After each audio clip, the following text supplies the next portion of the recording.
Hello and welcome to Force for Growth Live. I'm Ricardo. Michelle. And I'm Courtney. And thank you for joining us. Happy Friday. Before we get started, because we have a very exciting episode for you, be sure to follow us on Instagram and Facebook at Force for Growth. And for all of our other platforms, you can find us at forceforgrowth.com. Yes, thank Yeah, you so much, Courtney. you're welcome. I'm super excited today. I'm always super excited when we have an amazing guest, and today is no exception. Miss Becky Blake. Let me just chat you up about her. She's been in self development for years. She's all about growth. Her work with kids is amazing. She works with energies. She's worked with the brain and the body since 1974. And there's just so much about her. And her mission is to unlock your child's true potential. And as a parent, that just sends chills down my body, down my spine, and just makes me smile that she's doing her work to help kids and help parents help kids. So let's bring Becky Blake and get to know her. And I know that was probably not the best introduction, but we're gonna roll with it because once you meet her, you're gonna love her. Here we are, Miss Becky Blake. Hi, Becky. Hi, Good Becky. morning, good afternoon, good evening, wherever you are in the world. Great to be Whoa. here. We're so excited to have you, Becky, and to really talk about kids, the brain, the body, everything that you do, because I'm sure over the last year, you have been swamped with parents calling you for help. Yeah, I have. And also just to know this information doesn't just work with kids, it works with anybody with a brain, a body, and a nervous system. So this information is actually for everybody. It's just my work has been with kids, but I work with families, I work in schools, and it's the teachers are getting well, the kids are getting well. So this information's for all of us. Nice, Love nice. that. So chat us up, Becky. Tell us a little bit about yourself, a little bit about your story, how you got where you are, and then we'll go into some of your amazing content. Yeah. Oh my goodness, where to start? So let me start with probably about 10 years ago, I was watching my son ride dirt bikes, both my boys. They must have been 17 at the time, and they raced supermoto. So they were racing their dirt bikes, and one of my sons actually crashed his bike. He was going over a triple, went so high, he missed the triple, hit the ground. He went flying through the air one way. His bike went flying through the air one way. He landed on the top of his head, and he broke his neck, died for 3 minutes, and had a major brain injury. So this was the worst thing that's ever happened to me in my life, to watch your child actually die. And then thank God he came back. But when the doctors are telling me he's brain injured, major brain injury, his neck is broken, he's not going to ever amount to anything. This is when he was 17, ready to graduate high school. And the doctors are telling me you're going to want to think about institutionalizing him. You're going to want to think about, just putting him away. He's not going to have a very good quality of life. And I got really mad at God because I had just pulled my son out of autism at 16. So when he was 2.5, he was nonverbal. The doctors were saying he was brain injured, mentally retarded. He would never amount to anything, and to think about institutionalizing him. So I was hearing the same exact thing from doctors. What was that, 14 years later? And I had just worked 17 years to help all three of my kids who had unique needs become thriving adults, to be doing amazing things. And what I learned was my program not only helps kids who have brain injury and behavior issues and, a lot of inconsistencies of what we're not used to in this world. Then I was able to find out that my program actually even worked with brain injury. So I actually started traveling to Denmark to actually work with kids with brain injury as well, not just autism and sensory processing and oppositional defiant disorder. So for me, that was the worst thing that could ever happen. So I too, when I was growing up, I had sensory issues. I didn't learn to read till I was in 4th grade. And people were telling me, you're not good enough. And in my brain, I'm thinking, what I was so cognizant and so aware of everything. And I knew I had struggles, but I was the kid that turned it around and figured it out. I taught myself to read. I taught myself to write, but it was different than what the schools were teaching me. So I was actually labeled learning disorder, dyslexic. I probably would have had an autism diagnosis of Asperger. and literally had to figure it out. So my thing is, I know when kids have tantrums, there's a reason for it. We need to figure out the reason. I know the brain and body are trying to tell us things. We just need to read those signs. And that's what I do now. I go around, well, I did before this last year, go around the world, working with families in their homes, consulting with schools. I actually opened my own school for a while, and to help kids out of autism, to help kids out of dyslexia, to have parents better understand kids that have oppositional defiant disorder. So that's my mission. My mission is to help families, to help educators, to help professionals have a whole different view of behavior. It's not black or white. It's not good or bad. It's why is this happening and how can we fix it? So in my program, Creating Super Kids, I teach you what to look for, what the brain and body is trying to tell us. And then there's some easy activities we can do. We look at nutrition and we look at mindset and expectations, and these kids can literally come out of autism in 6 to 9 months. Dyslexia can be cured within a month, better behavior within 2 weeks, getting kids potty trained, talking, and it's easy and it's fun. And it's just having a different mindset and having the right tools. So that's why I'm glad I'm here today, is because with what's happened in this last year, we're all living in uncertainty. Our kids are now home with us. There's a lot of stress in our lives, and we need to know, what should we be focusing on? Instead of the doom and gloom and the loss and the uncertainty, how can we make our lives better, even in a pandemic? How can we make our kids' lives better, even in a pandemic? And that's what I want to share with you guys today. It's just 5 things to truly focus on to change our lives for all of us. Yes. So As a excited to hear parent, as a parent, our world turned upside down last year when they closed down the schools and everything. And all of a sudden, everyone's working from home. We had to find spaces for everyone to go and do whatever they had to do. And then the transition of our first grader getting on Zoom. Like it's insane. It's insane to me, right? And then he graduated, and then we start the new school year and everything else, and now even more Zoom and more calls. And he's like, I'm learning how to do Zoom and I'm learning how to do this. I can turn on my microphone. I can do this. And I'm like, wow. But it was very stressful at first. And we got through it and we got by. But I love what you said. So tell us, break it down. What are the 5 things, Miss Becky? So the 5 things are, you just mentioned it. The very first one is we truly have to pay attention to stress.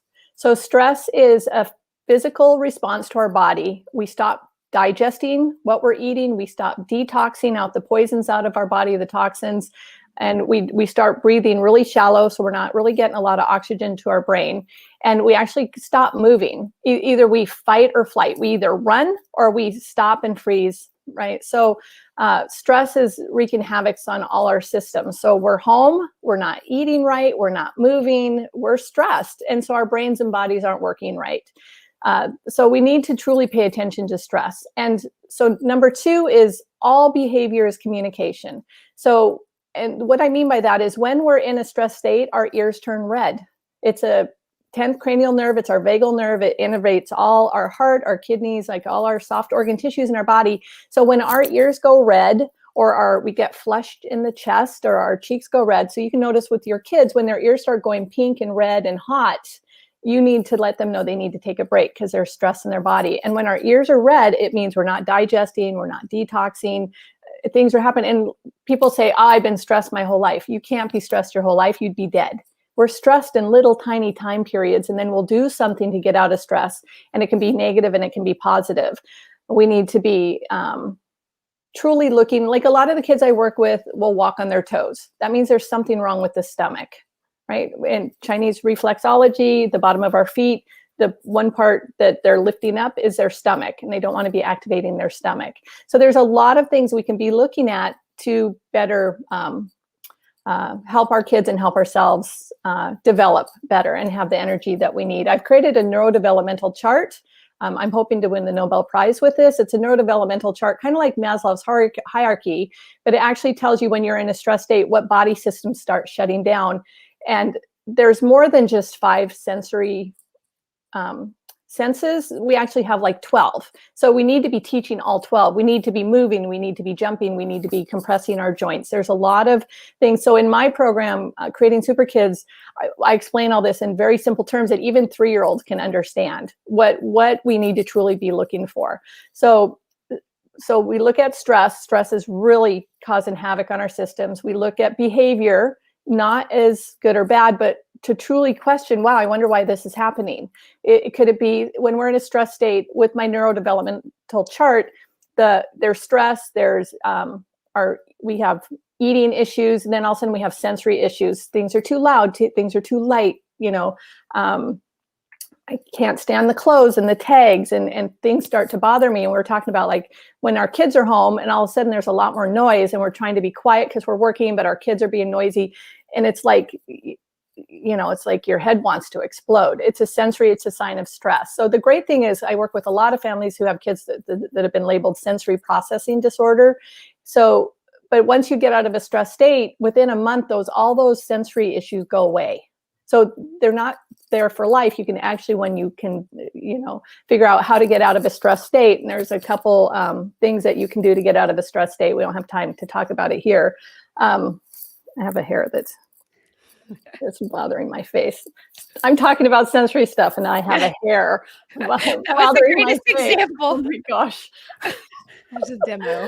Oh my goodness. Okay, so 1 is stress. 2 is to just truly understand and be curious about behavior. Not good, not bad. There's a lot of things we do in different cultures. I've been all around the world, kind of like an anthropology, in families' homes, watching behavior. And it's really funny. It's I'll be in Denmark, and people they all sleep in the same room, maybe different beds, but the same room. It's co-sleeping.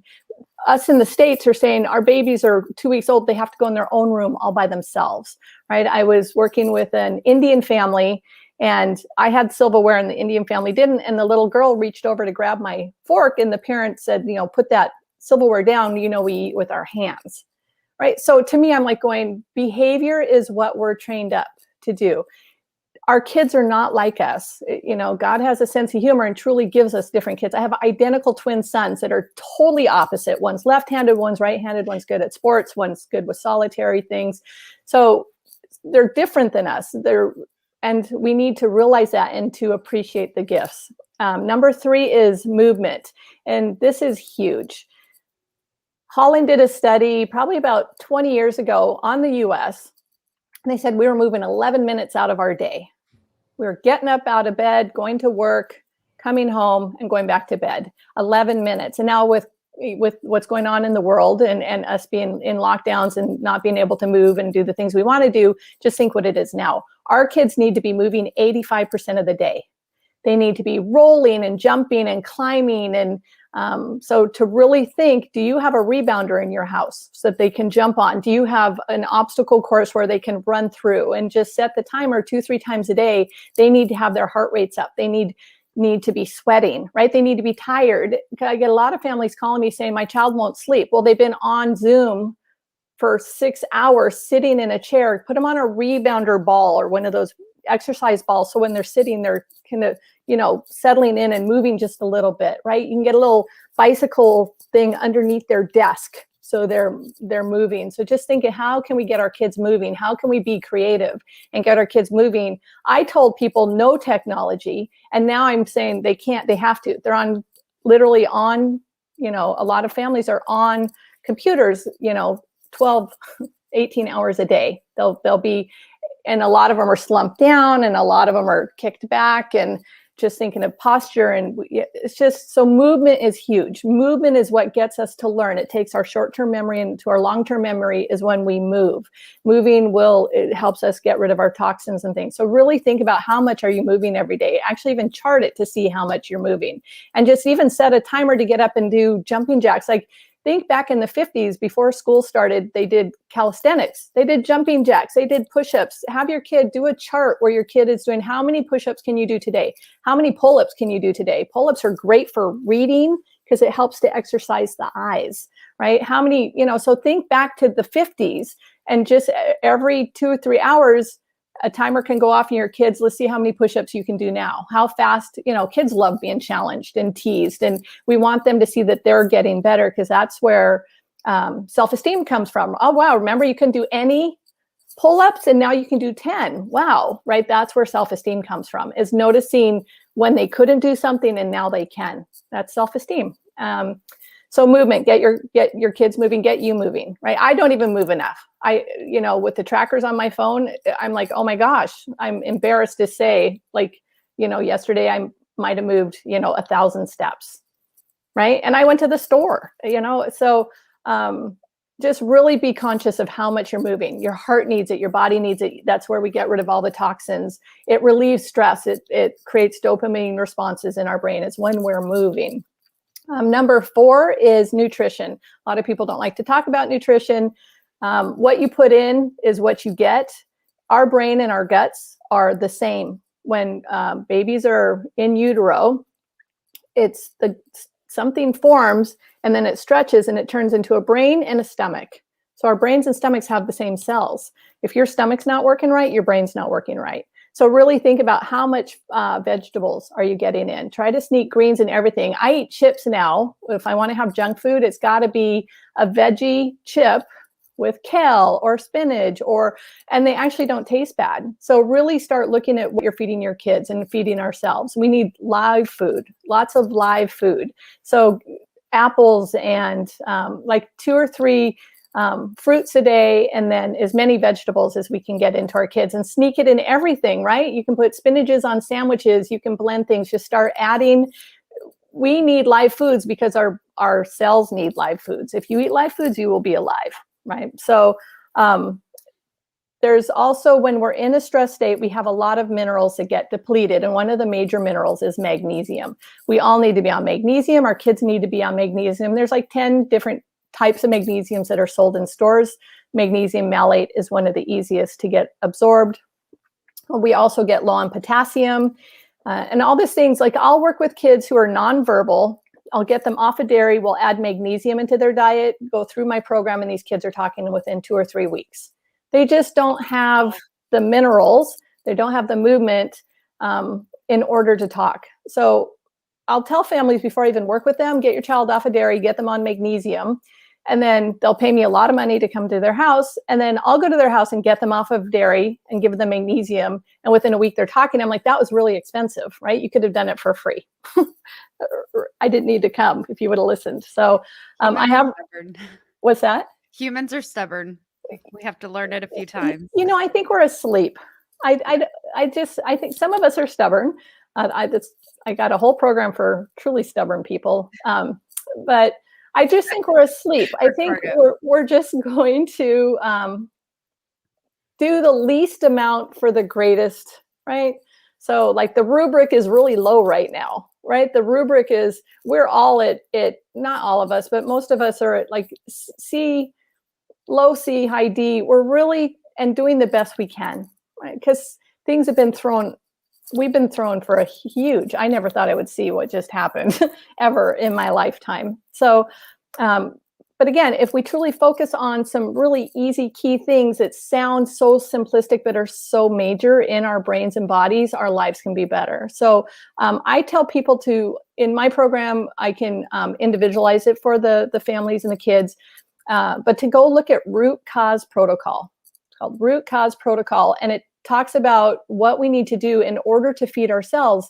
If people would have been on this protocol when what just happened, it literally protects your cells. It's the coating that won't allow viruses into your cells. So you can follow the program. It's very easy.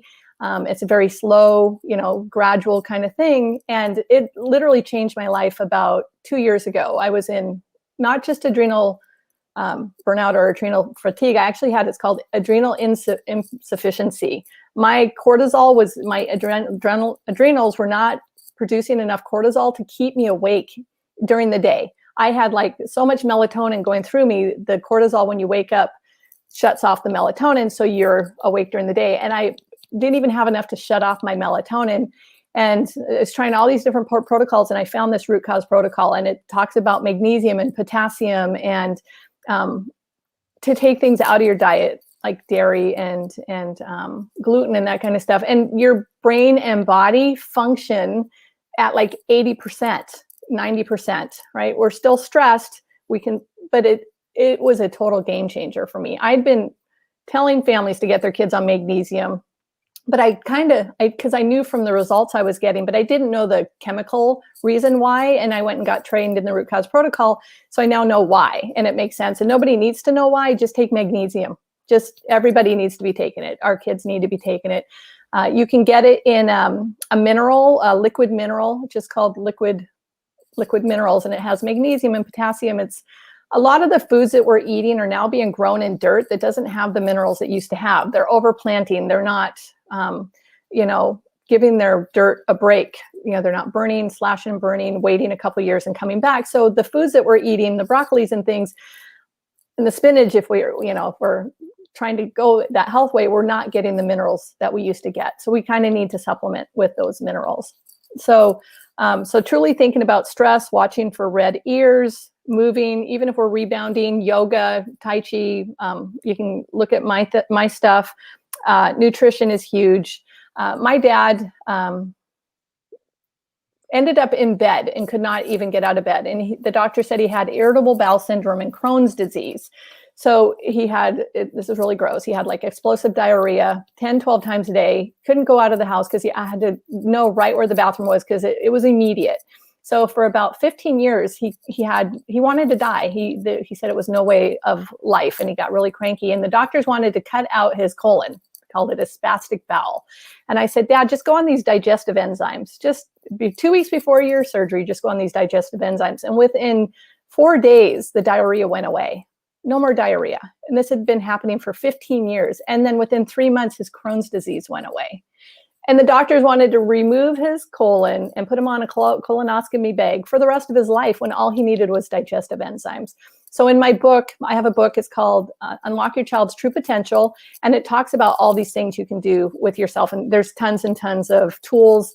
I share everything. I want families to better understand their kids and to better understand themselves. I want everybody to have compelling futures. So the fifth thing is mindset.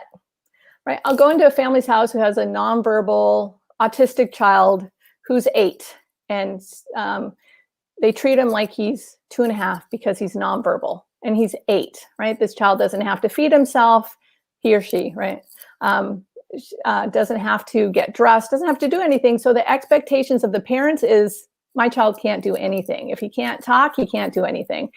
My program is to treat your kid like they're 2 or 3 years older than they truly are. I don't care if they're brain injured, if they're autistic, if they're cerebral palsy, I don't care.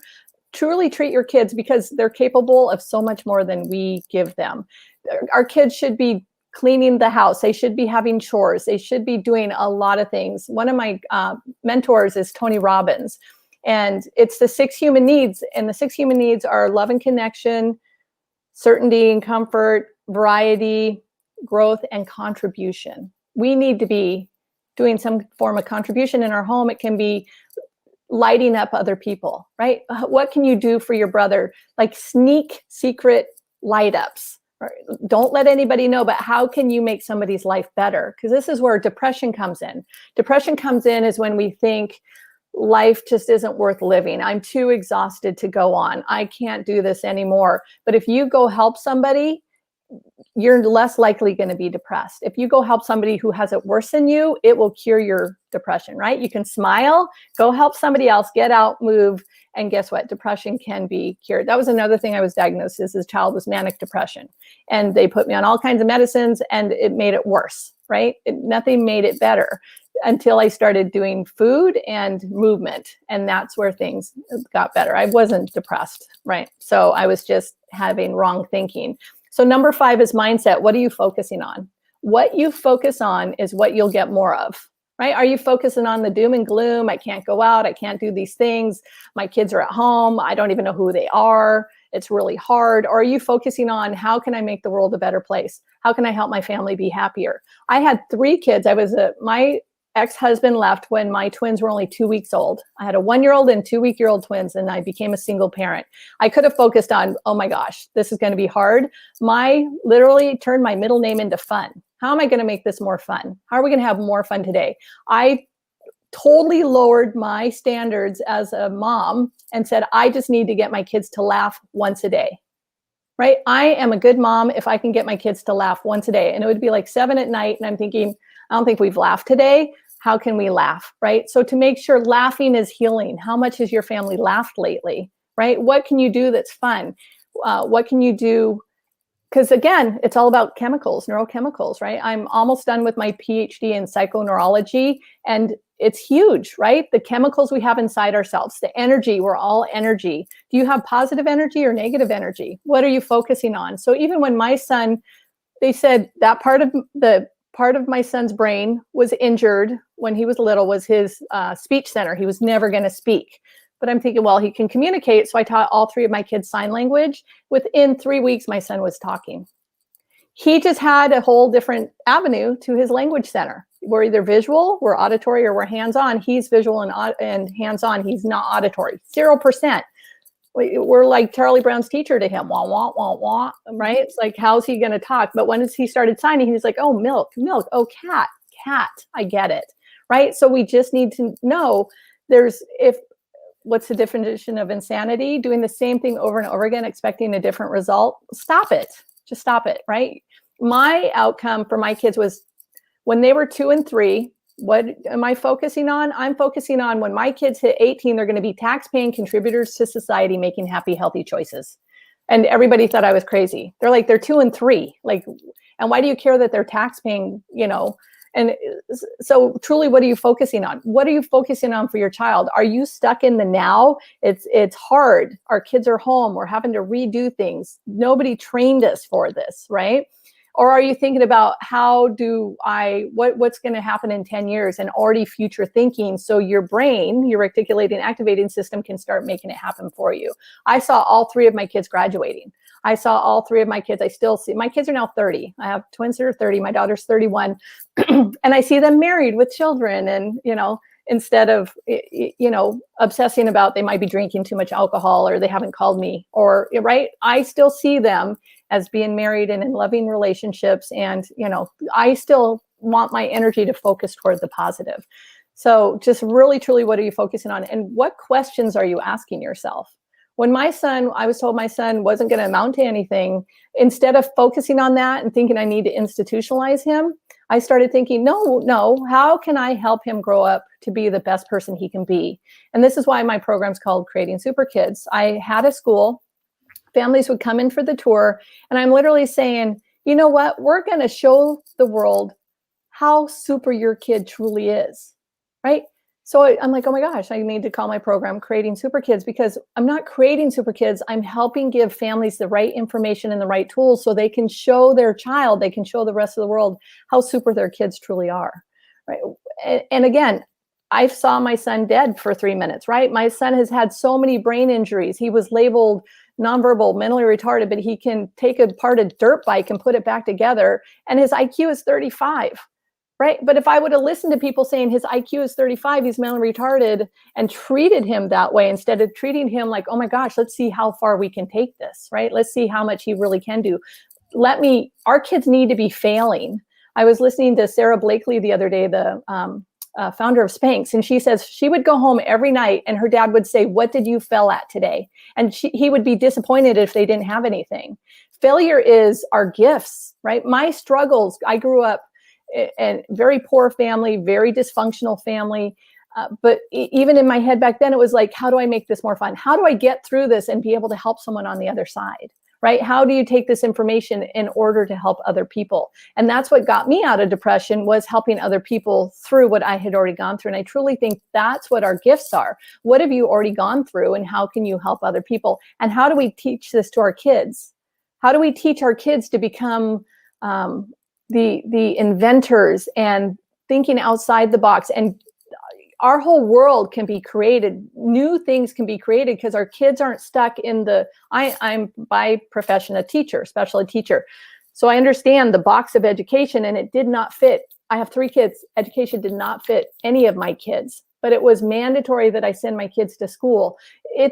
Right now, it's such an amazing time. We can figure out new things. We can figure out what education should look like in the new modern technology, right? Our old school system was geared toward Farming families, we're still getting summers off so we can go help with the fields. There are no fields, right? So this is a gift. This time right now is a gift. I'm focusing on a gift. How can you help your child become the next Steve Jobs, right? These kids are going to have, my mind is blown, right? I see 10-month-old babies swiping, right? 10-month-old babies on airplanes, swiping the screen, trying to swipe. I'm like, how does a 10-month-old baby know if you see a piece of glass to do this, right? So just knowing we are going to be the outdated generation. Our kids are going to be the ones who are going to be creating, like even talking about, saying that your son's a sound engineer, right? At an early age, what are you putting in his head? Engineering.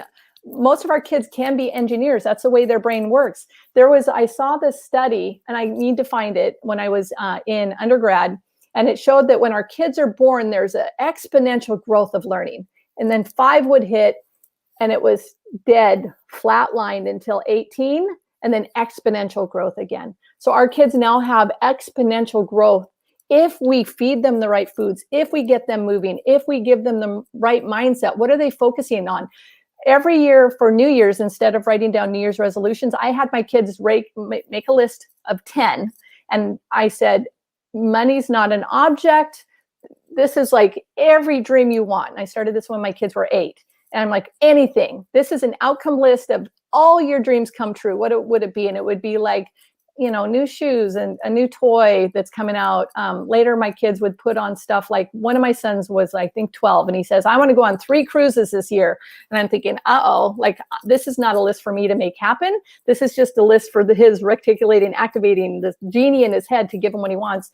And every year on Thanksgiving, we would open up our list and read to see. And usually 75% of our list had come true without us even thinking about it. And you have to write it down. And we thought back, his dad had just married their new mom, right? They went on a cruise in the Caribbean.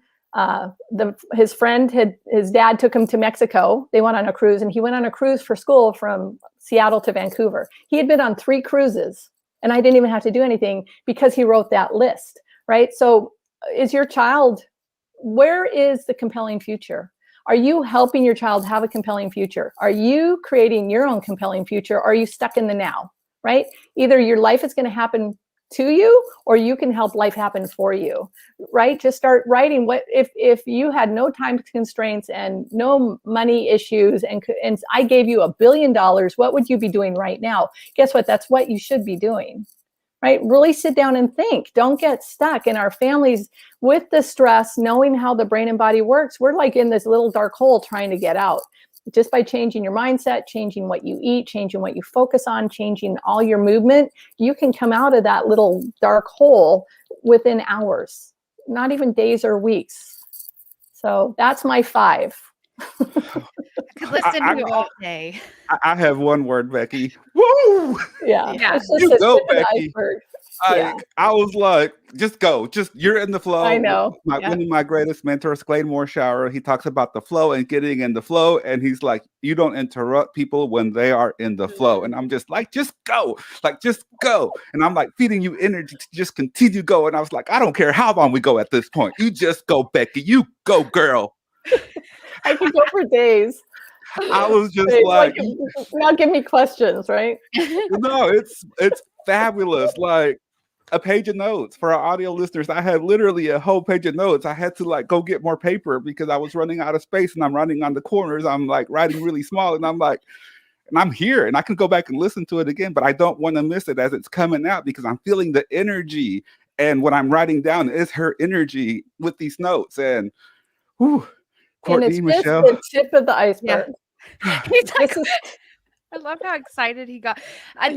Very inspiring, extremely inspiring. I love how you summed up, like, one of the worst things that we see in society is the parents not being great or taking the next step to possibly become great because I have kids I have to take care of. And that's something in MLM that really bothers me when I see it, because it's, the person guiding the ship is telling all the people on the ship, aka their kids, their family, that, I can't go after this thing because I have you. And what they don't realize is they're training their child to be mediocre, and when they should go after it because they have them. They They should. should go after it to teach. And so you broke that down and gave practical steps, and I thank you for that. And for anyone listening, just thank you for doing that for us They all. should, again, contribution. They should be teaching their children everything that they're learning, to be great salespeople, to be great business owners. These are all skills our kids need that we don't teach them, that they don't get automatic. Like you'll see these little lists all the time, things I should have learned in school. How to balance my checkbook, how to budget, how to run a business. Guess what? That's what we have time right now to teach that to our kids. So if you are in an MLM, right, what a great time to teach your kids. I don't care if they're 3. How I'm talking to you is how I talk to 3-year-olds with brain injury, right? They get it and they love it. And it's competition. And how can we help make the world a better place? I got this amazing product. Teach our kids everything. I would go to a Tony event. I've been in the Tony world since started reading his book in 94.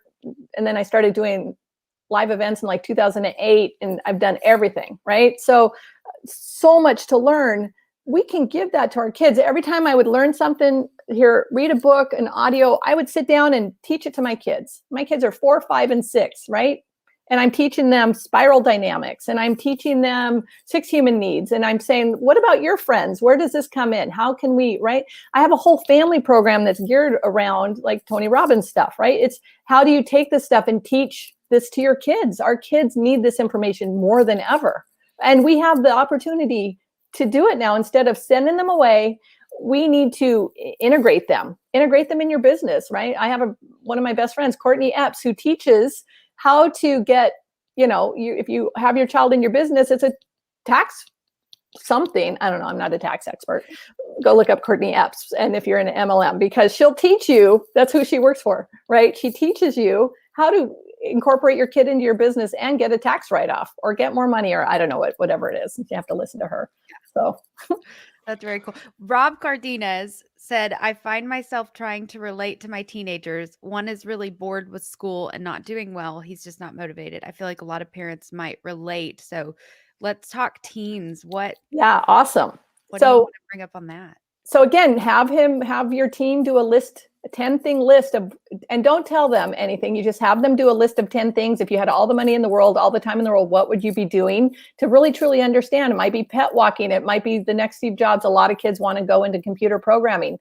Are your kids in those things? Do you have them having mentors with the things they want to do for the rest of their lives or to get started with?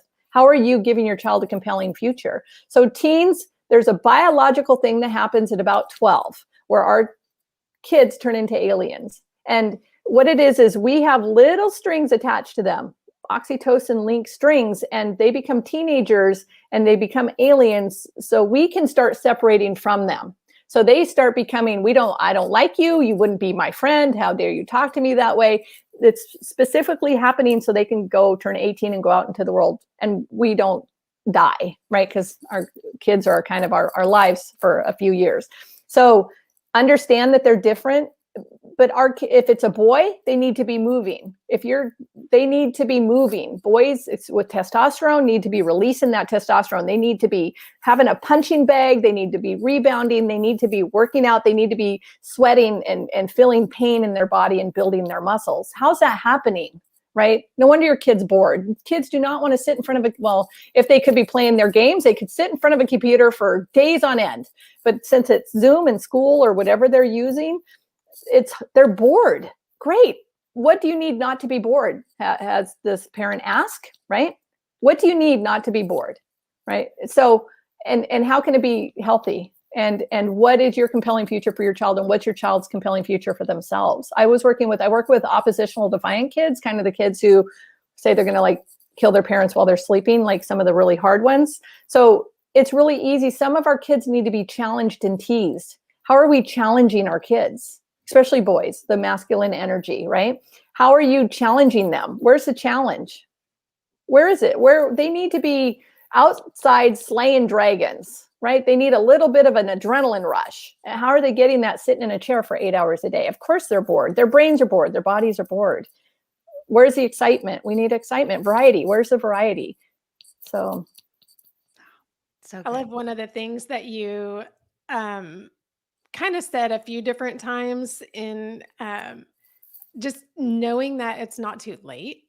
So I think a lot of times parents get to a point. I have 3 kids, they're all grown adults now, but parents get to a point where it's like you said, I think you mentioned it at one point, I failed my kids, or whatever, but there's not it's never too late. And especially with children, it doesn't matter how far or how unreversible. I mean, look at the things that were reversed in your son, and you just needed the right tools. And so I love that it's not too late Yep.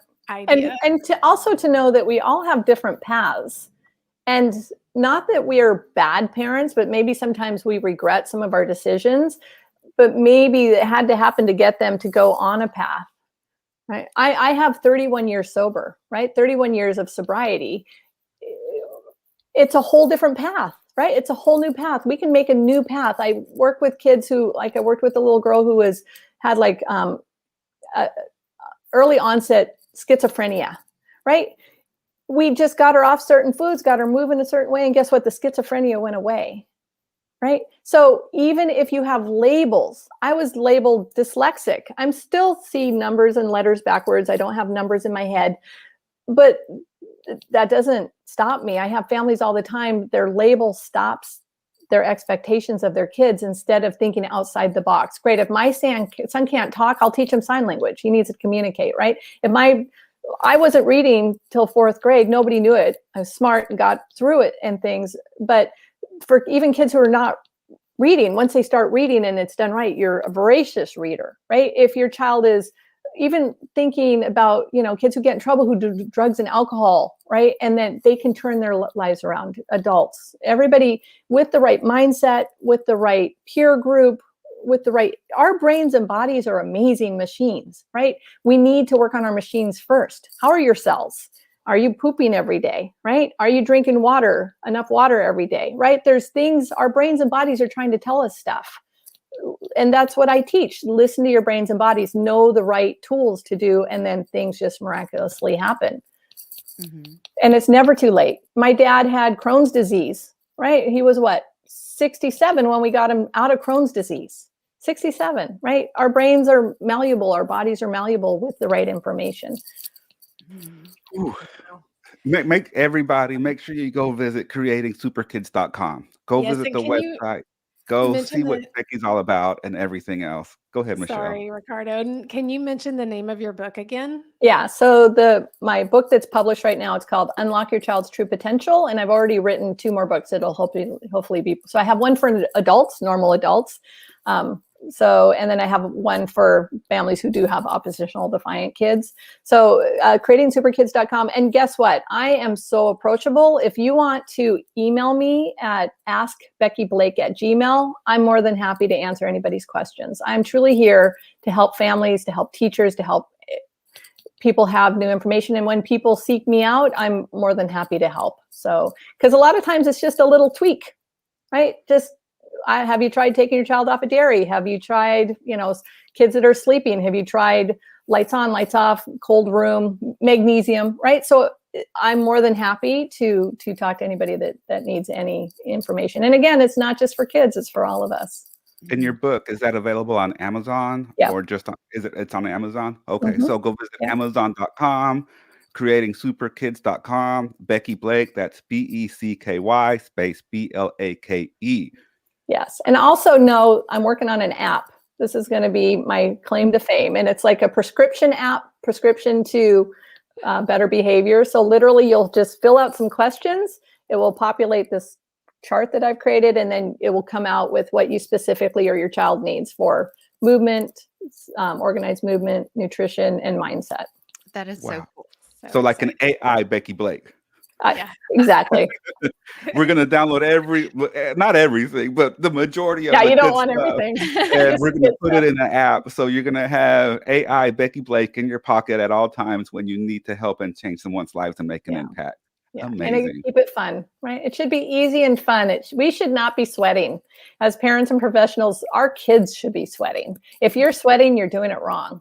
If you're not happy and enjoying it, we're adults. We're in control, right? But we just need to have the right information to get back to that. So parenting should be fun. Wow. I work with families all the time. My new thing now is I've kind of, this whole last year, I've been working with new moms who have infants who aren't sleeping at night, right? So now I have a whole new program for brand new moms who have infants that aren't sleeping or eating. So it's, again, this information just needs to get out there. So huge. Yes, and make sure to learn more about Becky Blake. She's dropping nuggets of wisdom. She's dropping knowledge. Go visit her website, creatingsuperkids.com. Get her book on amazon.com. There's just so much out there. She's made herself disposable. Give us that email address, please. Disposable. Did you say disposable? Yeah, you're like out there. You're like, Ben, come on. You're everywhere. Right? Okay. Maybe I used the wrong word. I get That's so okay. excited. That's okay. I love it. I love it. What's the email address? Ask Becky, or is it Ask Becky Blake? Ask Becky Blake. Ask Becky Blake at gmail.com. Yes. So wherever you are, she's available. That's what I meant to say. I didn't mean to say disposable. I meant to say available. Now that I'm thinking about it. But visit her website. So the programs that you have, they're all available on your website, right? Everything's available on your website. Yeah. And I do know that you have a new website coming up, but everything's currently available on the website creatingsuperkids.com. Correct. Yeah. And you take credit cards and all that kind of good stuff there. Yeah. Perfect. Yep. Happy to help. Thank you for the wisdom today, Becky. I learned so much. Thank you. Yeah, you're welcome. Thank you so much for sharing. Yeah. Thanks for having me, Becky Blake. Thank you. And remember, like and share this wisdom, share the nuggets. Anybody who may need help with their kid, take a copy, send a link. We're on YouTube, Audible, everywhere you want to be with the podcast. Send them this link to help them out if you know that they're struggling with kids, or if Becky could help them out. And remember, have them visit creatingsuperkids.com. Yes. Wow. Bye, everybody. Guys. Thank you. Have a great day, and we appreciate you.